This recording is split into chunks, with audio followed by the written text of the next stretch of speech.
Hello and welcome, everyone. My name is Dana Dayton, Director of Communications and Engagement at the Melanoma Research Alliance, and I will be moderating this webinar. We'd like to thank you all for joining the MRA Meet Up, Compassionate Use in Melanoma, and the Emerging RP1 Therapy, another in a series of our webinars designed to engage, educate, and most importantly, empower patients and caregivers. You can visit our curemelanoma.org/blog and click the Patient Webinars tab to see other webinars in our library. Before we get started, a few housekeeping items. By joining this webinar, you understand that this will be a public event and recorded as a resource for others that will live on the MRA website. Portions may also be shared via MRA social media channels. The content should not be used as a substitute for professional medical advice, diagnosis, or treatment. Please consult your healthcare provider about any questions you may have regarding a medical condition. Please keep your lines muted and other devices silenced. Also, please be respectful of the experiences, opinions, and questions of others. And now it is my pleasure to welcome our expert, Dr. Eric Whitman. Dr. Whitman is the System Medical Director of Atlantic Health System Cancer Care, and provides physician leadership to the cancer program across all Atlantic Health System campuses. His primary focus is on providing the highest quality clinical care with access to the latest clinical research trials in compassionate use, caring, and patient-centered environment. He is a board-certified general surgeon, fellowship trained in surgical research and surgical oncology. He is credentialed for chemotherapy, immunotherapy, and gene therapy administration. Dr. Whitman also specializes in endocrine surgery, principally involving the thyroid and parathyroid glands. He is a certified physician investigator and is widely published, as well as an accomplished speaker known internationally for his melanoma clinical and research work. Dr. Whitman is also the founding director of the Atlantic Melanoma Center, a clinical and research center of excellence. Each year, the Atlantic Melanoma Center treats more than 300 newly diagnosed patients with malignant melanoma or other advanced skin cancers. The center participates in multiple national and international clinical trials for advanced melanoma involving a variety of novel treatment agents. And before we move further, I want to make a special thank you to our MRA team. Renee Orsioni is the Associate Director of our Comms and Engagement, and Tyler Brown is Associate Director of Finance and Business Development. They are all part of this exercise to make the webinar smooth and flawless. So thank you both.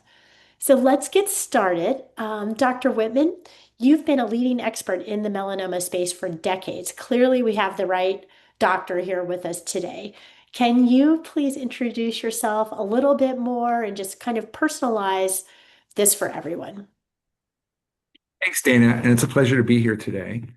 So I'm a surgeon, and a long time ago, I decided to specialize in melanoma and advanced skin cancers.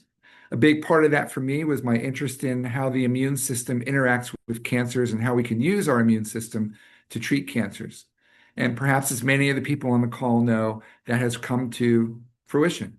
That over the past 15 years, there's been a number of really amazing new treatments approved for melanoma and other skin cancers that utilize the immune system. And that's been my main clinical and research focus for a long time now. I still see patients, but I have leadership responsibilities as well. I just saw the count. In 2024, our melanoma center saw 567 newly diagnosed melanoma patients. So it's busy, and we're really excited to be helping people.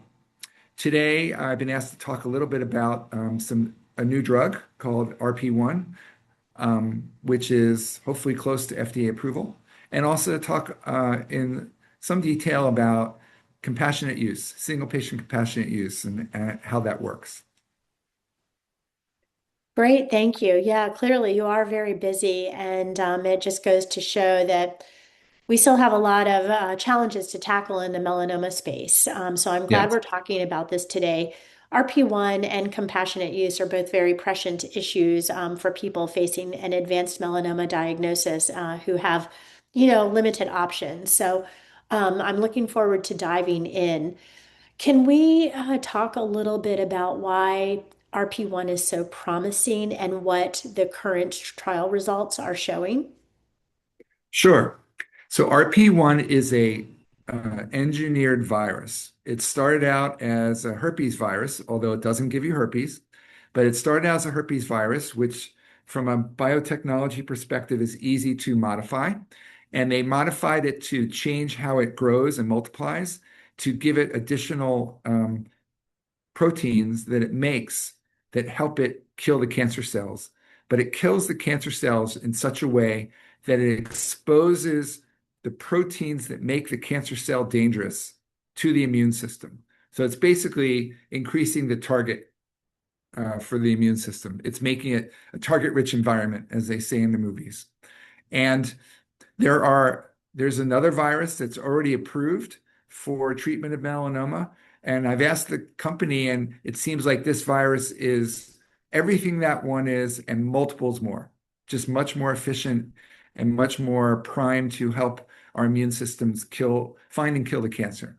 So the main publication that is kind of pending FDA approval looked at people with melanoma who had unfortunately failed their initial treatment with immune therapy and then were placed on a combination of an immune agent called nivolumab and RP1 virus, recombinant virus, injections into at least one of the tumors.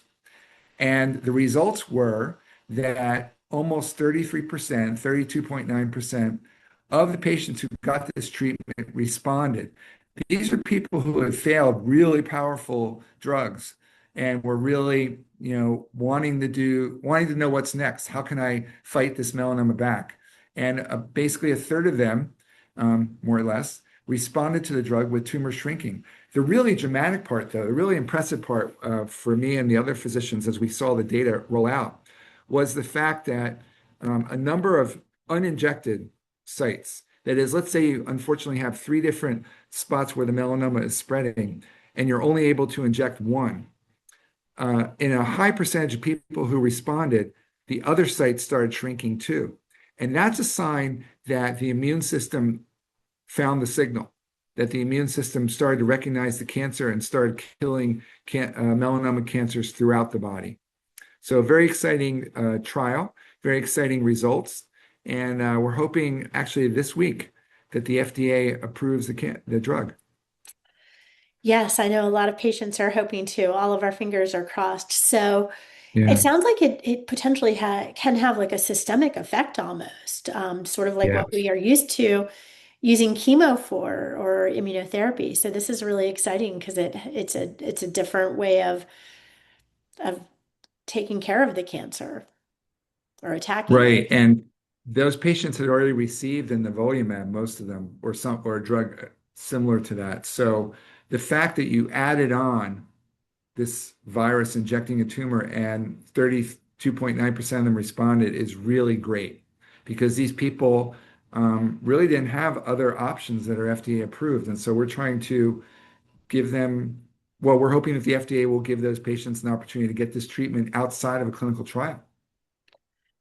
Yes, absolutely. So, up until this meeting, which will tackle, hopefully the approval, I know some patients have been trying to access it through compassionate use, sometimes called expanded access. Not all patients know that this is a possibility.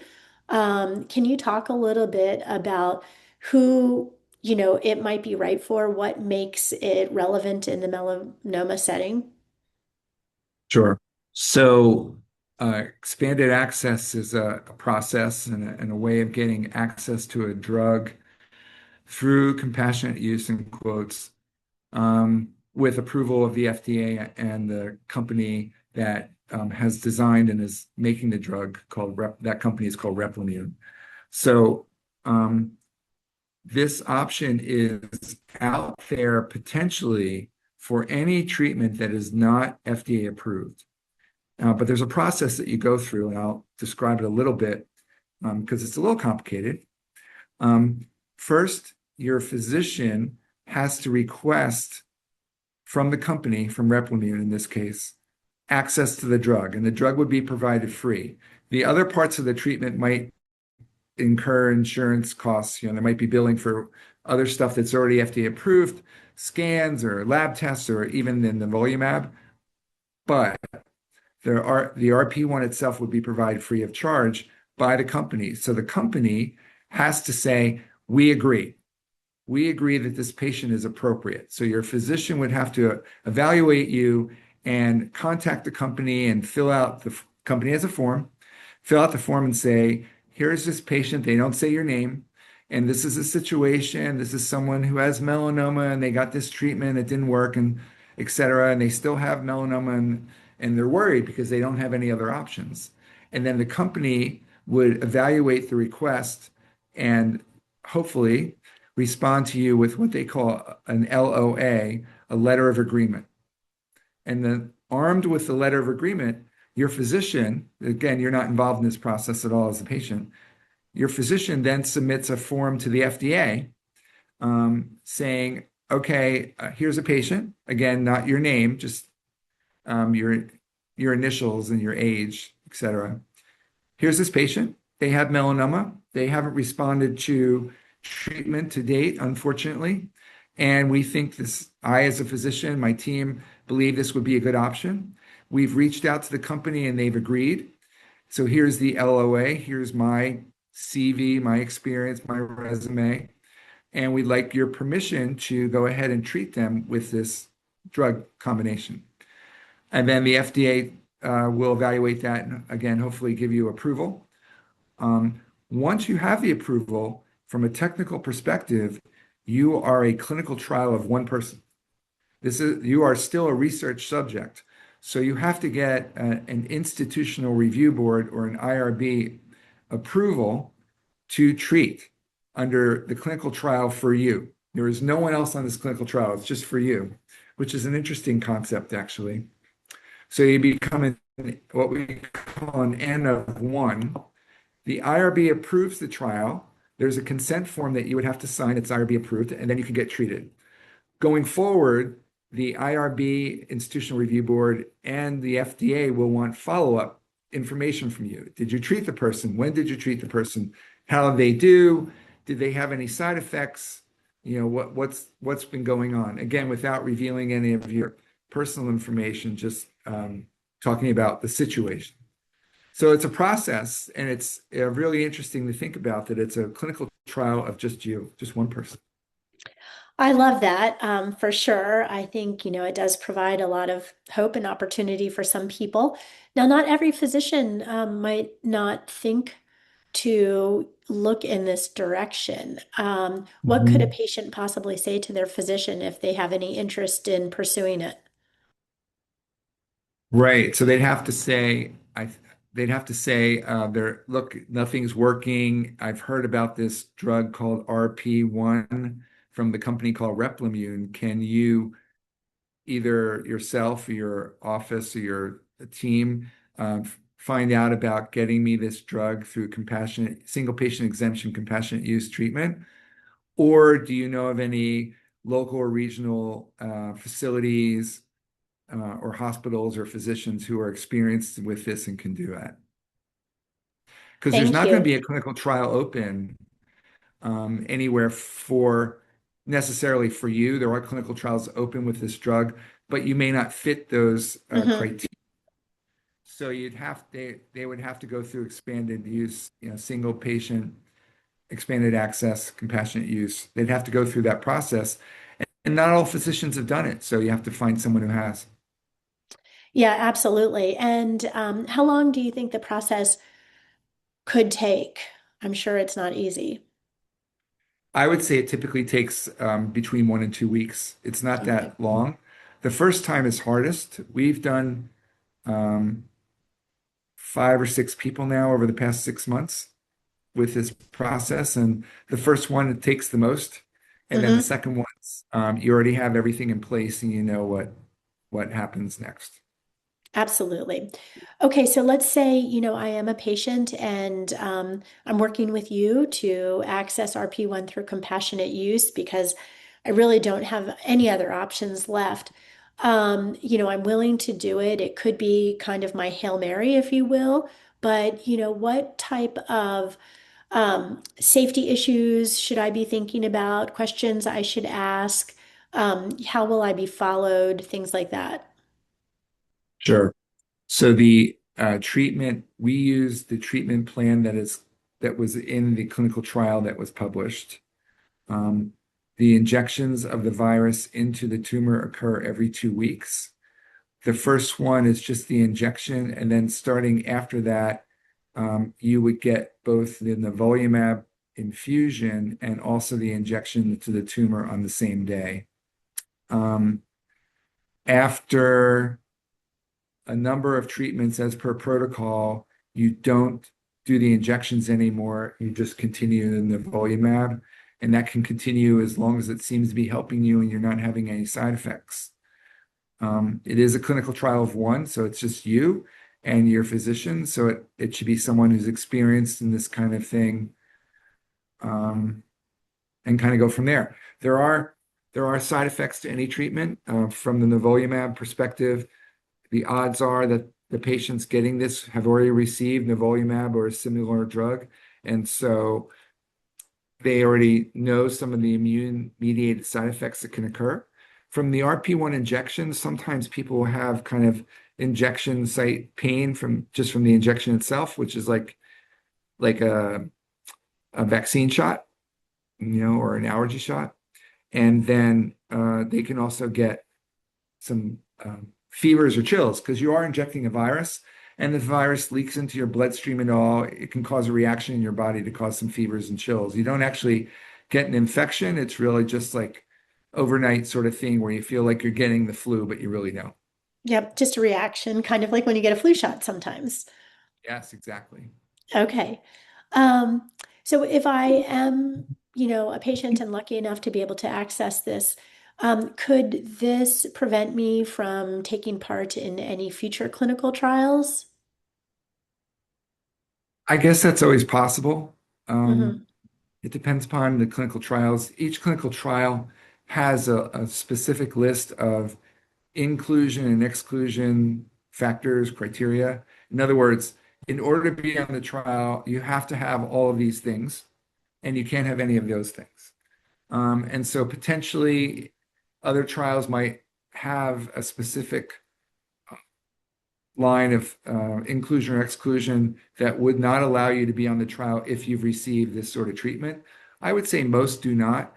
The only ones that might exclude you would be ones that are also a virus. They might say if you've had any other virus injections, you can't get this trial. I don't know specifically, but it's always possible. That's good to know. And would there be anything that might prevent you from being accepted into this compassionate use based on any previous treatment you've had? The only thing might be only things. I think there are two things that I can think of. One is if you've had such severe side effects from nivolumab or a drug like nivolumab that giving you nivolumab would actually be dangerous.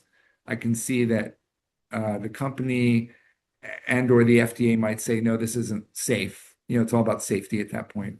And the second um, reason might be that um, the company and or the FDA believes that there are other treatments you might be able to receive that are FDA approved that you haven't gotten yet. If your tumor has a certain sort of mutation and you haven't gotten a drug addressing that mutation, the FDA might say, or the sponsor might say, no, you have to do that first.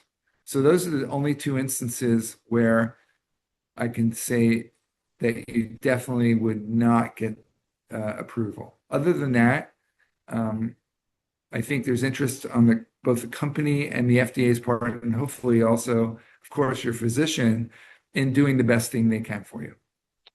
Absolutely, absolutely. And as that N of one, of course, your experience is reported back to both the company and the FDA, as well as to you, the physician. Do you have access to see how other people that are receiving it via compassionate use are responding? No, I don't think No. you would. Okay. We haven't. I don't think so. Okay. But we know that the trial is performing quite well The trial, and right. That trial is finished and the results are published. There's another ongoing confirmatory trial, mhm. targeting confirming the results of the first trial. So that trial is underway. Um, the first trial is completed and published. The results are published. I don't, yeah, I don't think that's a problem. Okay, well, that's good to know. You've answered so many of the questions already. You know, we talked about how it's basically the RP1 would be free to the patient, maybe not everything else, but the RP1 is. So, are there any other financial considerations that a patient would need to consider? Maybe, I don't know, is it travel to the site, or do you need to Yeah. a hospital stay? So you do not need, it's not anticipated you would Mm, need a hospital okay. stay. Of course, if you have a problem, then you would potentially. Um, and travel if there's no site near you that is comfortable with this or able to do it. Hmm. I don't know. I'm not part of the company Replimune, so I don't know exactly what their criteria are to to approve or not approve. Um, they know me. I'm an investigator on their trial, so they know that I have experience with the drug and the concept and the trial Yep. itself. They may not be as ready to approve that if your doctor is not on the trial. I don't know that one way or the other. You know, if people go to clinicaltrials.gov and look up Replimune's trial for melanoma, they'll be able to see what sites across the country have the trial open, and that might be an easier path to getting access to the drug through compassionate use single patient trial. That's great. Thank you. That does answer a lot of questions. And I imagine, you know, you should always have a backup plan as a patient in case you do not get accepted.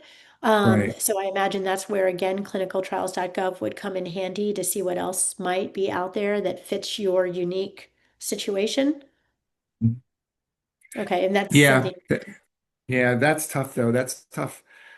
Dana, that's tough for patients because there's a lot of technicality around each clinical trial, and it's hard to tell if you're not a physician actively doing it, if you might be eligible for the trial. You know, if you just Yeah. type the word melanoma into clinicaltrials.gov, so many trials open up. You want to see which ones are actively recruiting, and you want to try and figure out if your melanoma fits the, the criteria on clinicaltrials.gov for including or excluding from the trial. Yeah, I imagine that would be an exploration in partnership with your physician, probably. Yes, absolutely. Okay, great. Thank you. Any particular thoughts on how a caregiver might be involved in this, what they should know? A lot of times caregivers do sort of lead, you know, the care plan. Right.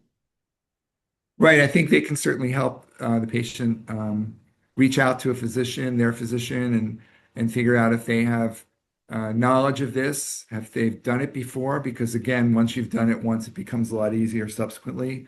And if not, can they recommend a physician who might in that area? So a caregiver can certainly help that way.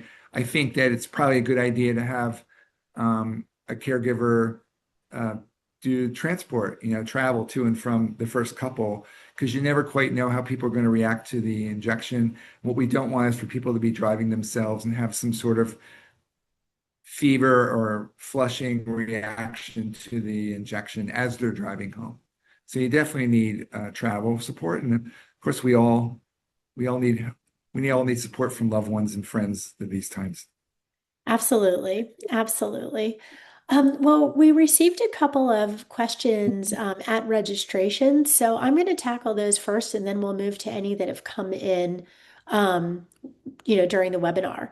So the first one is a really good one. Are rare melanoma patients included in compassionate use approvals? So we're talking acral, mucosal, uveal. Yeah, so ultimately that would be a decision by the sponsor. Um, Okay. I'm pretty sure that uveal was not included in the original trial, but it doesn't mean they wouldn't agree to give it an expanded access. So again, it's possible. I can't speak for the company or Mhm. the FDA, of course, you would follow the same process and ask. I'm fairly positive that acral would be okay. I'm not sure about mucosal, and I don't I don't know about uveal, but it's look, it's a process that you would go through and you request and hopefully they approve, but you really don't know. That would be up to the company and the FDA. Okay, thank you. That's good to know. In the past, we've heard that there have been other options or additional options available to people in other countries. Like I think TIL perhaps has been being used in other countries before, it's been approved here. Are there any similar drugs being used elsewhere that show like that help show the promise of RP1? Should we get it approved this week? Yeah, it's weird to say this week, isn't it? Not that I'm aware of. I know there's a few drugs that are going through the approval process at different rates of speed in other countries, um, but nothing exactly like RP1. There have been other viruses that have been used, but none have gotten approved either in the United States or elsewhere, other than the one Okay. I. Yeah, so this could be a real game changer for all of us. Yeah, when again, the most dramatic thing is not just the 32.9, 33% response rate of people who have failed other things.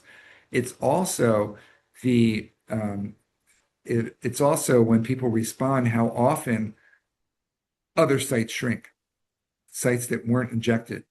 Again, just an indication that by injecting one tumor, you're able to create a system-wide, body-wide immune response against the melanoma. That's really key and it's really amazing.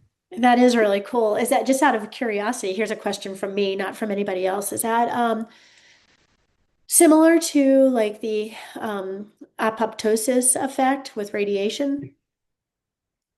Yeah, it's similar. We usually call it the bystander effect. In other Oh, words, okay. it's something that wasn't intentionally treated, but you're giving a systemic drug, the nivolumab, and the systemic drug you would hope would help the immune system elsewhere.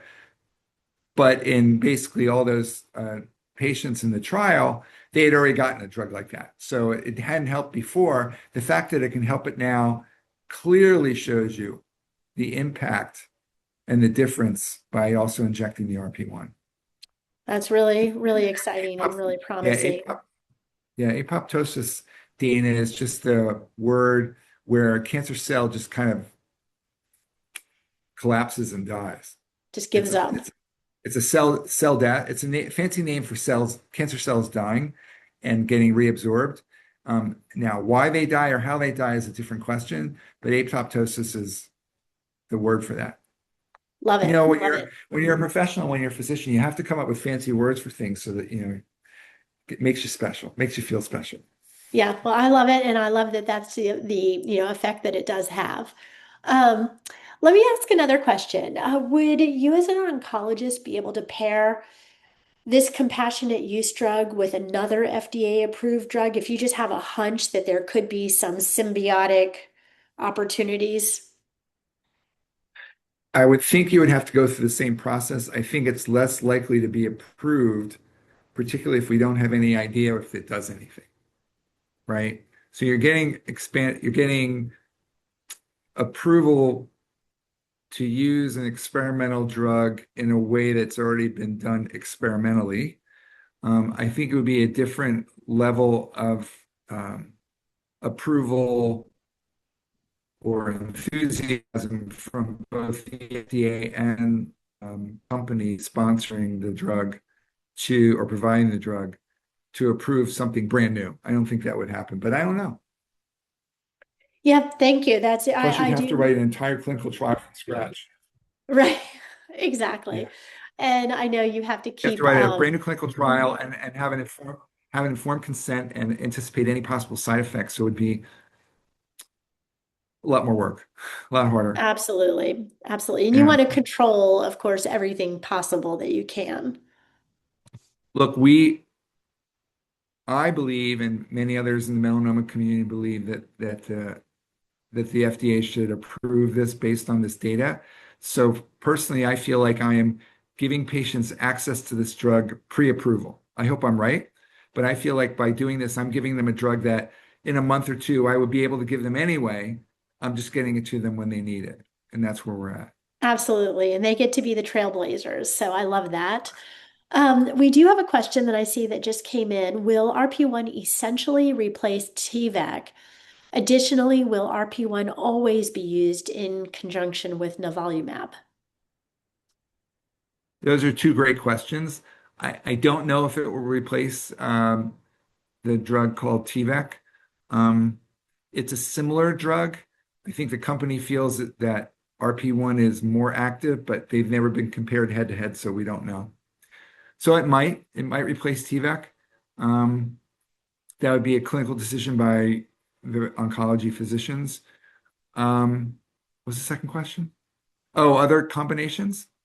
Look, I think once it's approved and people will start to use it in all sorts of clinical trials with other drugs to see if adding in a different drug or adding in or combining it with a different drug or making it three drugs, not two, would work even better. I think that's all going to happen, but it's kind of hinging right now on the approval. But it does sound like for right now, and maybe even into the future, if others are at it, nivolumab provides something that the RP1 needs to make it work effectively. Right. I agree.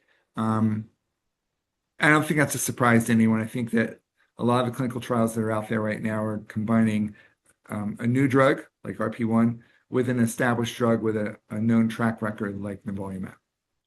Okay, great. Thank you. Renee, I'm going to look to you to see if there are any other questions. Can you all hear me? Yes. Fantastic. So Dr. Whitman mentioned that through compassionate use, a patient would essentially be on a trial of one. What similarities or differences outside of the approval process is there to a traditional clinical trial enrollment? Like, what is it, follow up? Is it monitoring? Is it, you know, a trial navigator? What are the main differences, or are they very similar? Thanks, Renee. I think they're fairly similar for us anyway. We go through the same process we would for any clinical trial in terms of working with our research nurses and our regulatory staff and our data management staff. There's definitely less, or there's potentially less um, rigor. It's not as strict in terms of how you follow, do this, don't do that, in terms of labs and evaluations and imaging studies, CAT scans and PET scans. So there's more left to you in terms of deciding what to do. Um, but what we try and do, and I suspect others as well, is we say, okay, we're going to treat them as per this existing clinical trial, which kind of dictates our schedule of things. So it's by and large, it's probably pretty similar to what you would experience on a clinical trial. Thank you. Now, we had another anonymous question come in from a patient who was initially on Ipi-Nivo, had then started just doing single agent nivolumab, and then started seeing their disease progress. Does this sound like Mhm. hypothetically a scenario where a patient might be a candidate for compassionate use of RP1, given that they were on the Ipi-Nivo, now just Nivo, and they're starting to progress? Sure. So it's a great question. It is the sort of person that would have ended up potentially on the clinical trial. So it's certainly, not knowing the person, not being their physician, of course, from an educational perspective, this is the sort of person that probably is going to be eligible for compassionate use, may even be eligible for the ongoing clinical trial.